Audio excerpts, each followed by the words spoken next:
आज मेरे पास सब कुछ है लेकिन उसके बावजूद भी एक गम अंदर से खाया जाता है कि मेरे पास सब कुछ है लेकिन मेरी टीम के पास नहीं है वो चीज। मेरे पास मेरा गम नहीं। मुझे पता है रवि शर्मा भी चला गया तो मेरे पीछे कम से कम पूरे हिंदुस्तान के अंदर 2 करोड़ रवि शर्मा है। लेकिन मैं ये सोचता हूँ कि अगर भगवान न करे कि मेरे किसी साथी के साथ ऐसा कुछ हो गया और उसकी टीम नहीं हुई तो उसके 20 बच्चों का क्या होगा। पता नहीं आप अपने परिवार को लेके सीरियस है या नहीं, पर मैं आपके परिवार को लेके बहुत ज्यादा सीरियस हूँ। अब निर्णय आप लोगों का, डिसीजन आप लोगों का। मेरा एक दोस्त था, और तो नहीं हो रहे आप लोग, नींद तो नहीं आ रही। मेरा एक मित्र था, मैंने पिछली बार ये कहानी मुगलसराय में बताई भी थी शायद। 35 साल के उसकी एज थी और वो मेरा पड़ोसी था, 4 मकान छोड़ के रहता था। एक जैनपैक नाम की बहुत बड़ी कंपनी का मैं बहुत अच्छी पोस्ट पर था, 2.5 लाख रुपया महीना सैलरी थी उसकी। अकेला कमाने वाला, एज मात्र 35 साल। उसको घमंड था कि मेरे को 2.5 लाख रुपए सैलरी मिलती है। कितनी? बहुत घमंड था उसको अपने ऊपर। और उसकी बीवी और उसके बच्चे भी घमंड किया करते थे। बच्ची छोटी सी थी, घमंड तो खैर क्या करेगी, लेकिन एक अच्छी लाइफ स्टाइल थी। Right sir? तो कुछ नहीं, वो मुझे अक्सर बोला करता था, अरे यार रवि ये क्या तू यार पूरे हिंदुस्तान के अंदर हल्दी धनिया बेचता फिरता है यार, ये क्या काम करता रहता है तू, मेरी तरह एक शानदार नौकरी कर यार, मुझे 2.5 लाख मिलते हैं, तेरे को पता है, और नेक्स्ट ईयर मेरी सैलरी होने वाली है 3.5-4 लाख। पागल, देख कितनी रेपुटेड इनकम है मेरी, कितनी इज्जत है मेरी समाज में। मैंने कहा यार भाई तेरी किस्मत है, मेरी किस्मत अलग है, भगवान ने सबकी अपनी अपनी डेस्टिनी लिखी हुई है। तू नौकरी कर, तुझे नौकरी में खुशी मिलती है और मुझे समाज सेवा में खुशी मिलती है, इसलिए मैं समाज सेवा कर रहा हूँ। पैसों की जरूरत तो भगवान की दया से है नहीं करूंगा तो भी आना है। Right sir? yes, sir. बात हो रही थी, ऐसे ही हो रही थी। अगले दिन भाई साहब सोए और सुबह उठे ही नहीं। भाई साहब को सैलेड अटैक आया रात को, और एक सिंगल अटैक के अंदर, आजकल अटैक भी तो बहुत ज्यादा एडवांस हो गए ना टेक्नोलॉजी के साथ। पहले 3 आते थे, फिर 2 हुए, अब 1 में क्यों? हाँ चेक कर लो। थोड़े दिनों बाद डॉक्टर भी पूछेगा मारा क्यों, कारण समझ में आज तक नहीं आया। एडवांस मौत भी तो एडवांस हो रही है ना, समय के साथ बदल रही है, पर हम नहीं बदल सकते। आगे बढ़े सर। वो निकल लिया सर, वो निकल लिया, दुनिया से चला गया, उसको गए आज 1 साल हो गया।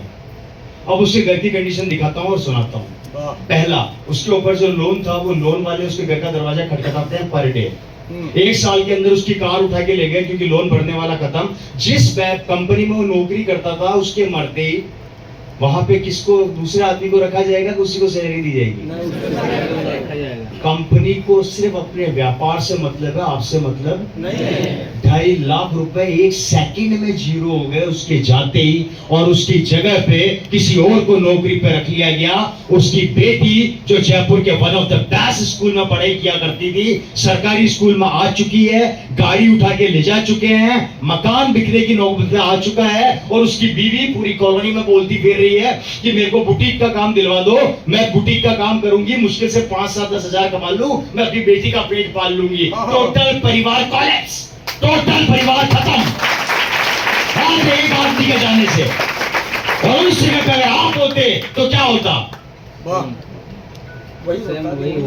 तो मेरे को बताइए फ्रेंड्स, क्यों आप सीरियस नहीं है? 4 लोग मना कर देते हैं, घर बैठ जाते हो। सर साबुन ढंग से काम नहीं कर रहा, घर बैठ जाते हो। सर नमक के अंदर थोड़ा खट्टापन कम है, घर बैठ जाते हो। सर पिकअप सेट 250 किलोमीटर दूर है, कौन जाएगा, घर बैठ जाते हो। अरे आप आज नहीं बैठ रहे, आपकी किस्मत बैठ रही है और आपके बच्चे का भविष्य खत्म हो रहा है। जुनून पैदा करो अपने अंदर। अरे कमियां बहुत ढूंढ ली मेरे भाई, 40 साल हो गए लाइफ के कमियां ढूंढते ढूंढते। अब तो कम से कम अच्छाइयां ढूंढना चालू कर दो। लोग बोलता नहीं होगा तो, नहीं बढ़ेंगे तो, नहीं जुड़ेंगे तो, नहीं आगे बढ़ा तो। अरे इसका उल्टा कर दो यार, जुड़ गए तो, बन गया तो, आगे तो, बदल गई तो। अगर तो ही लगाना है तो दोनों तरफ लगाओ ना। जब तो ही लगाना है तो दोनों तरफ लगाओ साला। जब नेगेटिविटी में तो लगा रहे हो तो पॉजिटिविटी में भी तो लगाओ। क्या संभव नहीं है? अगर रवि शर्मा इस बिजनेस का स्टार डायमंड बन सकता है तो आपके आप में क्या कमी है भाई? है जी, क्या कमी है? नाक मुंह तो नहीं बात साहब, क्या मेरे सींग है? सर नाक मुंह सब में वही है कमी की। बस मेरे क्या सींग निकले हुए हैं, पूंछ निकली हुई है भाई साहब। या मेरे फादर क्या मेरी फैमिली में निकला हुआ था, कुछ नहीं, डिसीजन मेकर, डिसीजन लेने की शक्ति हमारे अंदर आप लोगों से कई गुना ज्यादा है, इसलिए हम रुकते नहीं हैं। आज की तारीख में अगर मैं 30 के 30 दिन घर में सोता रहूं ना मेरे भाई, तो मेरे पास इतना पैसा आता है जितना आप सोच नहीं सकते, आगे बताऊंगा। लेकिन उसके बावजूद भी मैं महीने के 15 दिन काम करता हूँ। आज घर से निकले हुए मुझे 5 दिन हो गए और 5 दिन लगातार ट्रैवलिंग कर रहा हूँ। कल की रात की कहानी बताऊंगा तो दिमाग खराब हो जाएगा। बताएं सर। सुन लो, अगर आपको सुननी है तो सुनाई देता हूँ।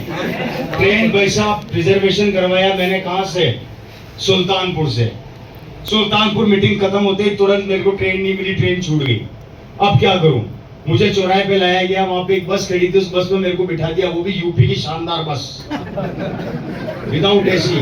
सीट नहीं मिली, पीछे की एक सीट पर जैसे तैसे घुस के बैठ गया। अब वो बस कड़ वो साली पूछा ले धाड़ धाड़। मैंने कहा ये क्या हो रहा है? मैं जाते जाते मेरे सारे अस्थि पंजे ढीले हो जाएंगे। बस आधे रास्ते पहुंची, बस खराब। 1 घंटा बाद पसीने के अंदर पसीना बहा रहा हूँ, खड़ा खड़ा है, बाप रे कोई तो आ जाओ। एक बेचारा ई रिक्शा वाला आ रहा था, वो सवारियां भर गया। मैंने कहा भाई साहब क्या हुआ? यार बस भाई साहब जौनपुर जा रहा हूँ, जौनपुर पड़ता है बीच में। बोला जौनपुर तक छोड़ दूंगा। मैं कितने रुपए लेगा? बोला 50 रुपए। मैं कहा 100 दूंगा, तू पहले मेरे को ले चल। उसने बोला सर बिठाऊंगा। मैंने कहा मुझे नहीं पता, तू कहीं पर भी बिठा। मैं अपना बैग, अपना मेरा जो ट्रॉली बैग था उसको सीने पर रख के उसके आगे वाली सीट पे यूं बैठ गया, इधर मुंह करके।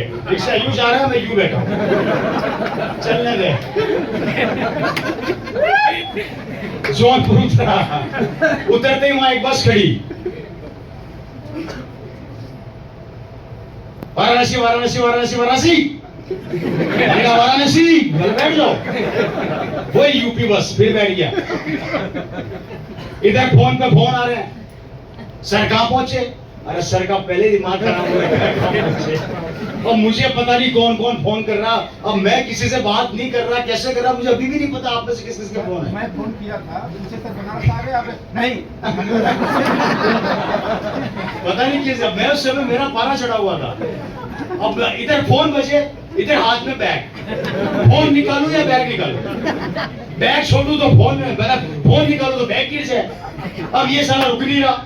वो बगल में बोल रहा भाई साहब थोड़े उधर हो ना। मैंने कहा बाहर बैठता हूं।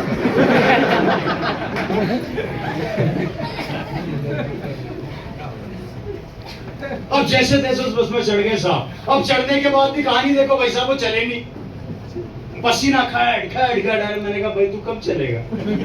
बोले सर बस निकल ही रहे। वो निकलते निकलते साले ने 20 मिनट बिठा के रखा अंदर। बगल में एक आदमी, वो भी पसीना पड़ रहा। मैं कहा भाई साहब क्या हो गया? बोले भाई साहब ऐसे ही है। अब उसने पता नहीं वो जर्दा वर्दा खा रहा। मैं कहा यार तुम्हारा सही टाइम पास है। गप्पे मारने चालू कर दिए उसके साथ।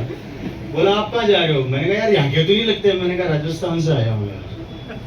बोला ठीक है। बात करते करते रात को मेरे को आते आते 10 साढ़े 10 शायद, और किसी का भी फोन आया था। मैंने बोला भाई मैं अभी नहीं पहुंचा यार, मेरे को अभी छोड़ दो।